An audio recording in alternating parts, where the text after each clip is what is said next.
muchas gracias por la invitación y por la oportunidad de venir aquí a debatir sobre este tema tan importante para este país. Además, también es un placer no solo ver a Román de nuevo, aunque a lo mejor dentro de no mucho tiempo nos cuesta más verle con esta frecuencia.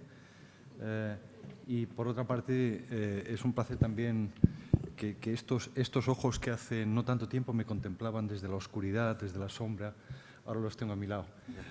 Y sin perjuicio de lo cual, pues la competencia de Elga Bar siempre es reconocida.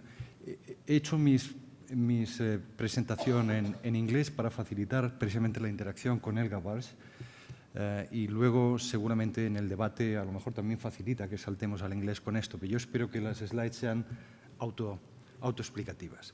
En gran medida, el tema que me va a ocupar es muy complementario del que ha desarrollado Román, así que esto me va a permitir ser más breve. Aunque yo tengo alguna slide más, voy a ser muy rápido en esto. Y, de hecho, voy a sintetizar los principales mensajes al principio para que quede un poco claro el camino que quiero seguir. Primero, y yo creo que ya se está convirtiendo en un consenso, la recuperación se está consolidando y se está consolidando hasta el punto de que no solamente llevamos 4 trimestres consecutivos en expansión, sino que no es improbable que el trimestre en el que estamos produzca una tasa de crecimiento de entre el 0,5 y el 0,6%. Esto es al menos lo que dicen indicadores adelantados.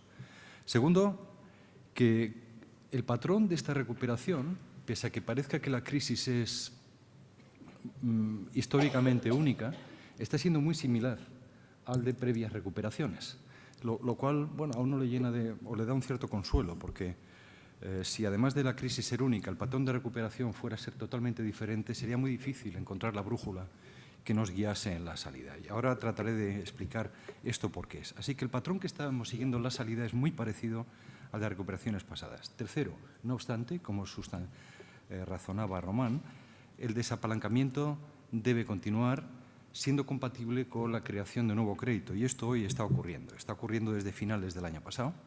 Cuarto, las reformas que se han introducido, en particular en el mercado laboral, han permitido a la economía frenar las pérdidas de trabajo y empezar a crear empleo antes de lo previsto, pero es precisamente estos resultados positivos los que debieran animar al Gobierno a continuar implementando reformas ambiciosas para reducir los todavía enormes, desafortunadamente, desequilibrios que tiene nuestra economía. Bien, en cuanto a la recuperación, bueno, disculpa, esto es el final, ¿no? He saltado directamente al final. ¿Es el principio? Sí. ¿Dónde se apretado? Aquí, justo. ¿Aquí? En la parte, sí, en la parte. En el reborde. Muy bien. Bueno, pues, no. ¿Atrás? Esto salta completamente atrás. A ver, vamos a ver. Vamos a ver si lo hacemos así. Así. A ver, estoy cambiando ahí, como si no te importa. Por lo del principio, si puede ser. ¿Lo voy dando yo? Aquí, main messages. Sí, lo que pasa es que hay que cambiarlo aquí. Bueno, yo creo que se puede dar. Nunca he tenido una asistencia tan de lujo, ¿verdad? Bueno, sencillamente, este gráfico es un indicador que elabora BBVA y que trata de comprimir toda la información disponible y que está apuntando a que el crecimiento, como decía hace un momento, para este trimestre, el que estamos cerrando pues hoy, precisamente, va a estar probablemente por encima del 0,4 y seguramente entre 0,5 y 0,6. Y esto pues son buenísimas noticias. Román, si puedes, gracias. Esta recuperación es una recuperación que, como decía antes, está siguiendo el patrón clásico. Y esto es muy relevante tener en cuenta. Tradicionalmente, ¿cómo hemos salido de las recesiones? Primero, con crecimiento de la exportación. Esto ya ha ocurrido. De hecho, fue la primera variable en empezar a crecer a tasas positivas. Después, generación de excedente, que vino seguido de inversión en maquinaria y equipo, lo cual está pasando además con mucha intensidad. Nuevas operaciones de crédito en flujo, no en stock. El stock está cayendo, pero en flujos ya están creciendo. Crecimiento del PIB desde finales del año pasado, crecimiento del empleo. Y lo único que nos falta para completar el patrón tradicional es ver que el stock de crédito en su conjunto crece. Va a tardar en este ciclo más que en el ciclo anterior, es lógico, porque el grado de apalancamiento nunca ha sido tan alto y en tan poco tiempo. Pero por lo demás, todos los tics que veis ahí son positivos. No sé si, quizás pruebo con el de la derecha. Sí, el de toda la vida, ¿no? No, el de abajo no. Izquierda, derecha. Fantástico. Bueno, pues vamos a ver. Hay muy buenos señales de cara a los trimestres que vienen en cuanto a que la recuperación se está consolidando. La primera es que las exportaciones deberían continuar expandiéndose. Y este no es un deber de qué bueno sería que se expandiera, sino parece que está todo dispuesto para que ocurra. ¿Por qué? Primero, porque se ha ganado mucha competitividad en coste laboral unitario. Y, en segundo lugar, porque la base de exportación se ha diversificado mucho. Y a eso se le añade que los lugares donde exportamos más, esto es Unión Europea, están tirando fuerte de la exportación.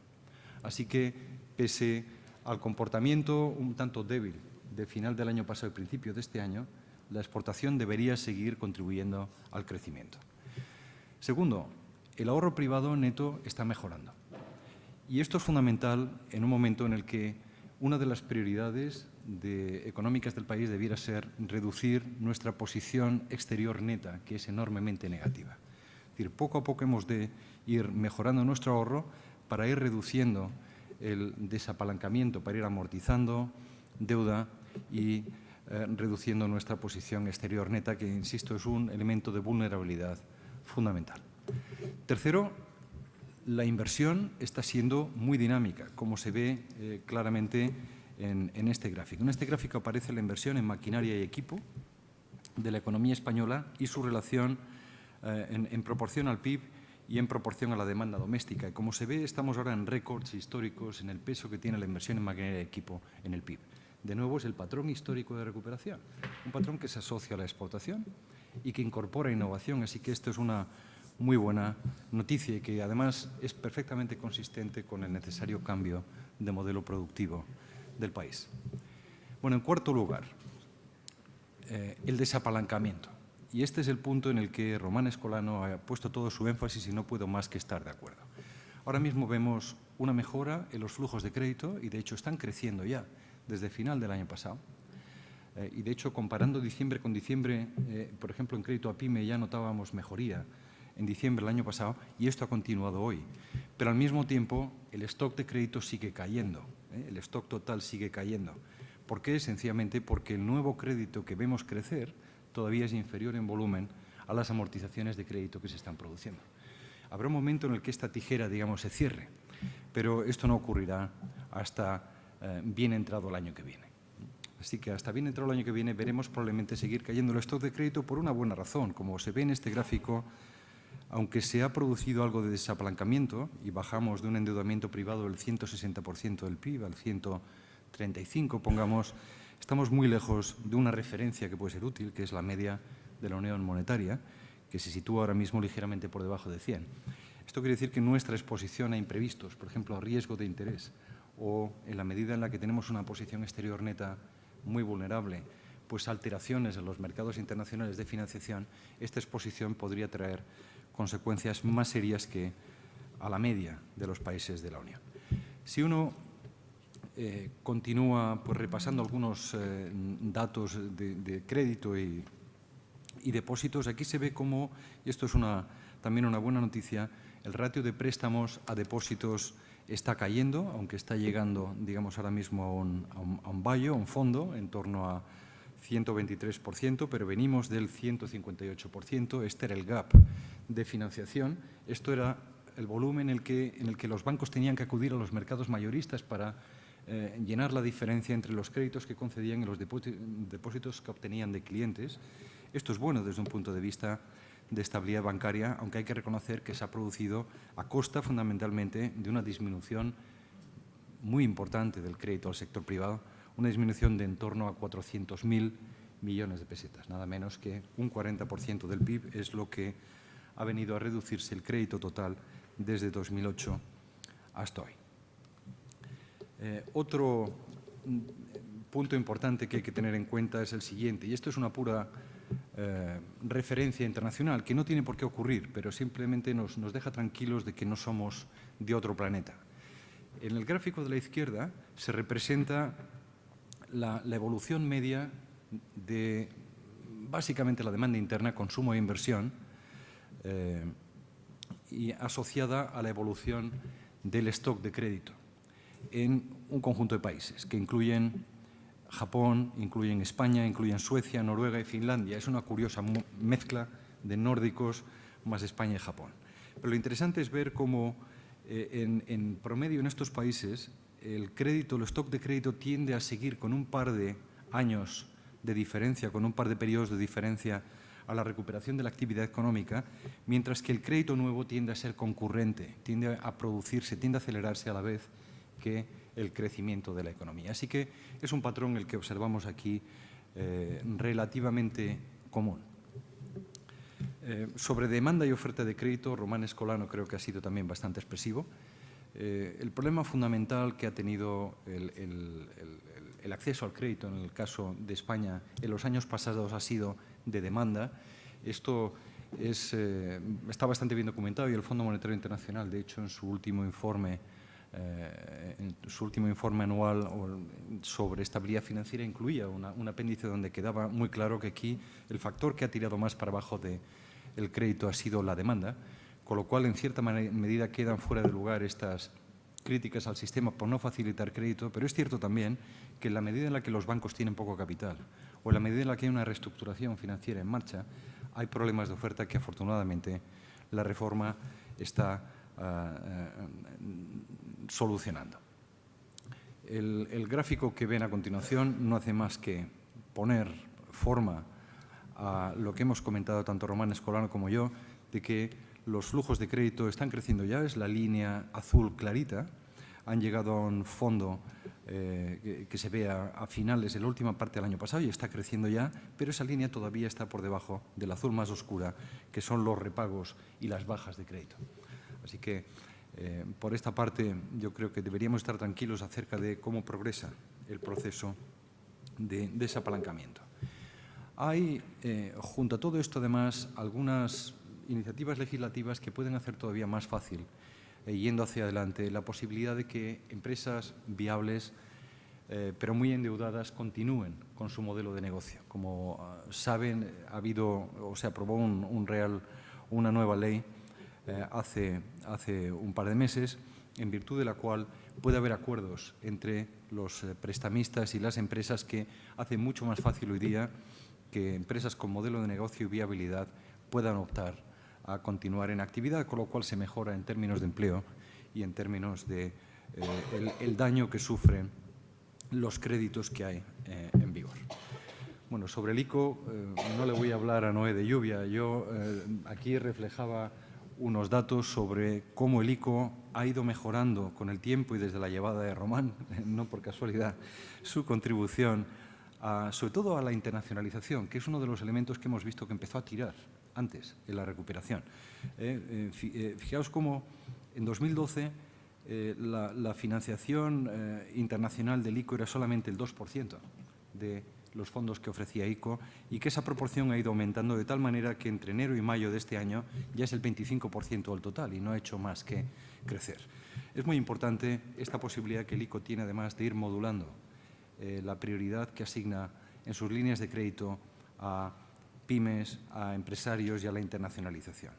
Sería, desde un punto de vista no solo de las empresas, sino de entidades que participan también, que alguna clase de riesgo compartido y no solamente apoyo financiero fuese de la mano de este proceso. Pero con eso y con todo yo creo que no hay nada que objetar, sino al contrario, con el papel que ha tenido el ICO en estos años.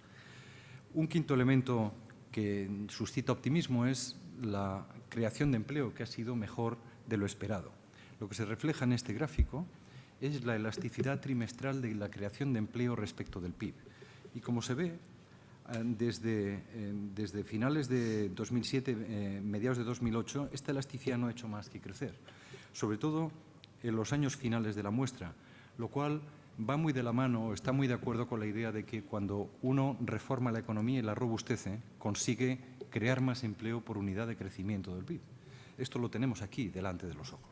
La cuestión es hasta qué punto este es un proceso agotado ya o podemos seguir empujándolo. En cuanto a la creación de empleo, como se ve en este gráfico, tenemos ya tasas de crecimiento del empleo positivas en este año y se espera que esta creación de empleo sea mucho más potente el año que viene, de cerca del 1,5%, al tiempo que continúa el descenso en la tasa de desempleo. Pero finalmente este es un gráfico que yo creo que uno debería ponerse delante un buen rato. No lo voy a hacer aquí porque tenemos poco tiempo, pero al llegar a casa, en la pizarra, o hacer de él incluso un póster, porque da para mucho el pensar en él. Entonces, en este gráfico aparecen procesos de recuperación en la Unión Europea, en los Estados Unidos de Norteamérica, tanto en la crisis de los años 20 o 30 como en la crisis más reciente, y aparece una senda de recuperación del empleo en el caso de España. Aquí se ve con mucha claridad cómo la recuperación norteamericana o la recuperación de los primeros principales países europeos, de los 8 principales países europeos, ha sido enormemente rápida. Fíjense que pasados solamente 3 años, el nivel de empleo para los 8 principales países de la Unión está al nivel que estaba en 2008. En Estados Unidos ha sido tras un periodo de 7 años.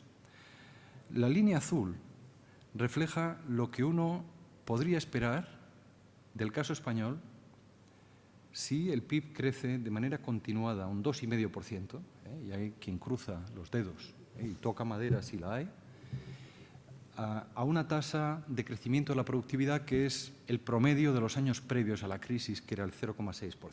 Esto es pura aritmética. 0,6% de crecimiento anual de productividad, 2,5% de crecimiento del PIB, nos llevaría nada menos que 18 años recuperar el nivel de empleo de 2008. Y yo creo que esto es de las afirmaciones que uno debería parar, pensar un poco y a partir de aquí, qué se le ocurre a cada uno. Es verdad que hemos recorrido ya unos cuantos, pero al día de hoy nos quedan pues por lo menos 11. Si esto es un ejercicio, obviamente, que debería provocar una reacción que acortase y desplazase la curva hacia la izquierda. Y a nadie se le escapa que probablemente para desplazar esta curva hacia la izquierda lo que hay que hacer es pensar en lo que hay pendiente en términos de reformas. Porque se ha aumentado la elasticidad empleo o la elasticidad del empleo respecto del output. Hemos visto que sí, y la reforma laboral no es ajena a esto, pero seguimos con unas cuantas cosas por hacer que por distintas razones, razones de todo tipo, las que no voy a entrar, no se han hecho. Por ejemplo, el sector financiero ha avanzado muchísimo en cuanto a su reforma. El elemento fundamental era el sector cajas, pero también había problemas con la falta de piezas legislativas en resolución y recuperación, había problemas de dispersión de competencias con comunidades autónomas justamente en este frente. Tenemos entidades nacionalizadas que todavía tienen que volver al sector privado o un banco malo que tiene que ir con el tiempo pues liberando su cartera. Estos son retos en el ámbito financiero que conviene completar, aunque seguramente aquí es donde menos inquietud hay porque es donde más progreso ha habido. No en balde pues, hubo ¿cómo se le llama? Un programa o un rescate, para entendernos, dirigido al sector bancario que realmente apretó todas las piezas en este terreno. Reforma de la administración pública. Bueno, aquí estoy seguro que podemos debatir muchísimo, pero la impresión es que solo con recomendaciones de cómo optimizar a nivel de administraciones públicas no vamos a ir muy lejos, que en el ámbito de consolidación presupuestaria o sostenibilidad a medio plazo, pensiones es un elemento del que solo se puede hablar positivamente porque se ha avanzado mucho, pero en el resto no es evidente. Uno no ve con claridad de dónde van a salir los 3 o 4 puntos de gasto público que deberían recortarse para reducir el déficit público al nivel al que nosotros mismos nos hemos obligado al reformar la Constitución, en línea con el compacto fiscal. Y qué decir del sistema fiscal en la medida en la que el sistema fiscal es una pieza importante para la creación y la consolidación de empleo. España sigue siendo el país que tiene un ratio cotizaciones sociales, imposición indirecta más altos de Europa. Y esta es justamente la mezcla peor desde un punto de vista de empleo. Que no se haya querido acometer este asunto en la reforma fiscal reciente es algo que a mí al menos me suscita una cierta perplejidad si crear y recuperar el empleo es una de las prioridades de la economía española. Reformas, en tercer lugar, para mejorar la productividad, aumentar el tamaño de nuestra pyme, mejorar la competitividad y el atractivo de la economía española, están en marcha, pero aquí nos queda bastante por hacer. Y finalmente, en cuanto a reformas del mercado laboral, fue mucho lo que se hizo al principio de la legislatura, pero tenemos ya evidencia suficiente como para poder concluir que es otro tanto lo que queda por hacer.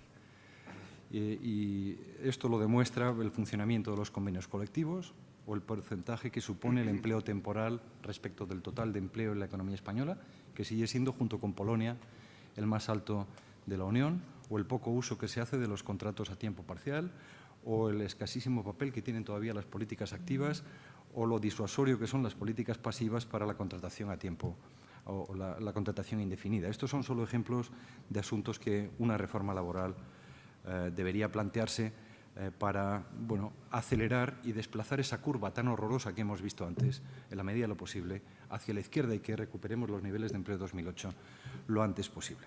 Así que dejo para terminar los principales mensajes que adelanté al principio, pero bueno, yo creo que más provocativo todavía es dejar ese gráfico delante de sus ojos. Muchas gracias.